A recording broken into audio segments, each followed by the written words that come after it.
Hi everyone, and welcome. My name is Kim Harrison, and I'm here to talk to you today about women and sports. Women have transcended over the years and have broken barriers, yet we are still not enough. We've gone from not having the right to vote to now being able to vote, but are not equally paid in the workforce.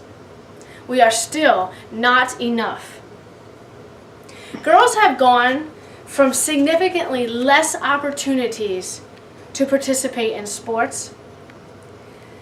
They have had struggles to find facilities to play in, and just a legitimacy as their athletic ability as individuals. Now we have the facilities to play in. Our athletic ability is established and is acknowledged, and we participate.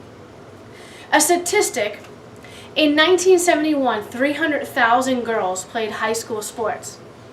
And in 1996, that went up to 2.4 million girls participating in high school sports. That's a significant gain. But yet we don't all have that sex appeal. So we're still not enough. Regardless of your political views, a female candidate ran for presidency this year. And she ran against a man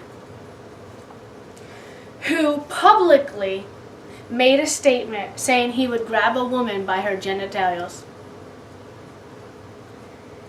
He specifically said that women are he's automatically attracted to beautiful. He would just kiss them. Just kiss them. They're like a magnet, he said. I don't even wait. And when you're a star, they let you do it. You can do anything. And the interviewer asked him, whatever you want? And he said, grab him by the genitals. You can do anything.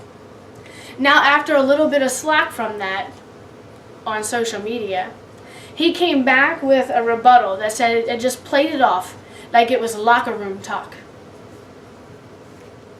With the population in the United States being 50% women, this man still won. We're still not enough. We take 2 steps forward and then 3 steps back. That brings me to my own personal story against this theory of masculinity versus femininity. My brother and my mom. So I have a brother, he's about a year older than me, and a lot of times there are some things that me and my mom have conversations about that I might suggest something or try to explain a theory to her, and she just blows me off or says, oh yeah, okay, or says, oh, let me think about it. But then the minute I'll tell my brother to tell my mom, she's right on top of the conversation and she agrees with him and she says, oh yeah, I'll do that, that's right, let's get on board. Now it's so funny because my brother will call me and say, now what did you want to say to mom again? And I will tell him, and he still can't even convey the information, but yet his credibility to my mom is so much more substantial than mine. Is it because he's a male? Is it because he's older? Who knows?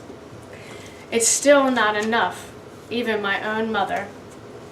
So that brings me to my topic today. Women sportscasters, sex appeal versus credentials.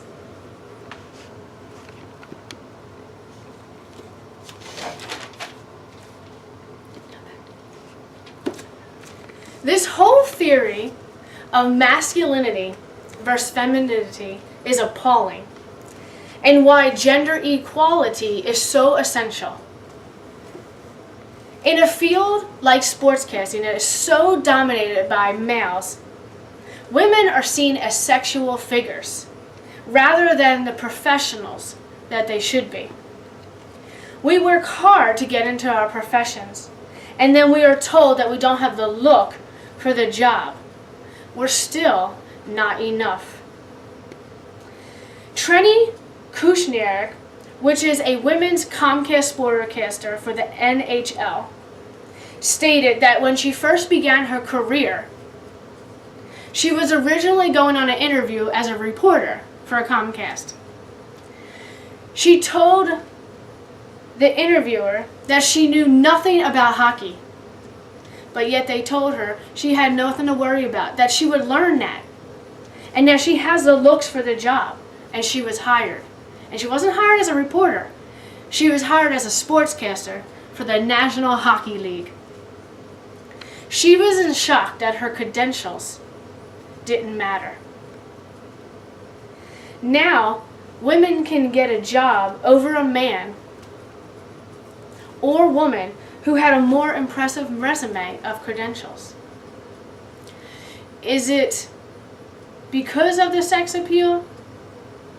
Are women having this sex appeal because they're afraid to lose their jobs?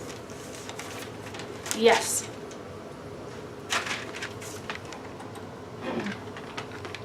One person in particular that I want to focus on is Charissa Thompson. And she's a prominent sportscaster and very knowledgeable in her field. When you search her in Google, these are some of the things you will see. Headlines like Fox NFL kickoff, host Charissa Thompson shaking her butt in a bikini is good for ratings. Another headline, her married life, husband and divorce. What does that have to do with her credentials? Another headline, Charissa Thompson, 22 hottest photos on the internet. Another headline, Charissa Thompson in short dress. And underneath that headline, people commented like, Charissa Thompson finally showing off that figure in a short, tight dress. Or they say great legs in that mini skirt. And last but not least, Fox Sports reporter Charissa Thompson continued her recent trend of dropping some great bikini pictures. These are some of the pictures you will find on the internet of Charissa Thompson. All about her sex appeal. Look at the traits that are mentioned. Tight dresses, blonde hair, tall, white, young. Charissa Thompson, sex appeal versus credentials. At one point in her career, she was tired of being seen as that Barbie doll figure. She didn't want to be seen as this sex appeal, but as she wanted to be taken seriously with her credentials and knowledge of sports. So she decided to dye her hair darker. And as soon as she dyed her hair darker, they wrote in the headlines this: Charissa Thompson continues down suicidal path into Frumpyville.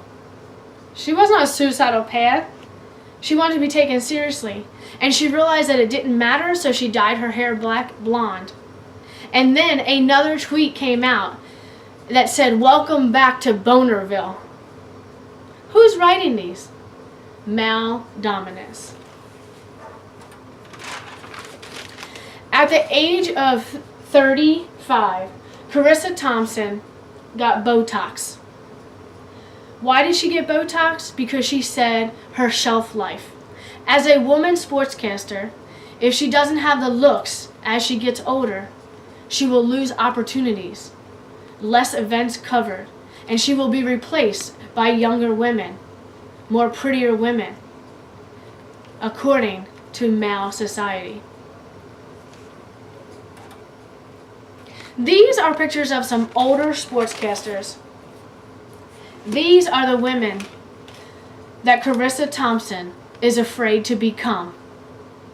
They're just as beautiful. You have Laura Oakman, age 44, and Pam Oliver, age 56, and Colleen Dominguez, also age 56. At these ages, these professional women are at stake of losing their careers because they no longer have the sex appeal according to a male-dominant organization. They are being replaced by younger women whose credentials are no match to theirs.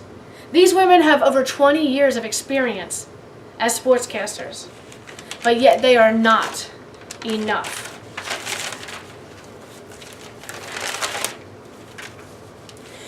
Now, these women are looking for other careers because they are nowhere near retirement age and are losing airtime because they are being replaced by younger, more beautiful women.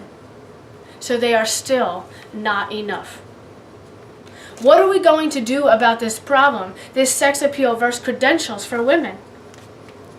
Gender equality in sports is needed. Should we turn to the view of the TV show like The Voice, who conducts blind auditions and interviews for their part? You don't know what looks you got coming, but you get the credentials needed.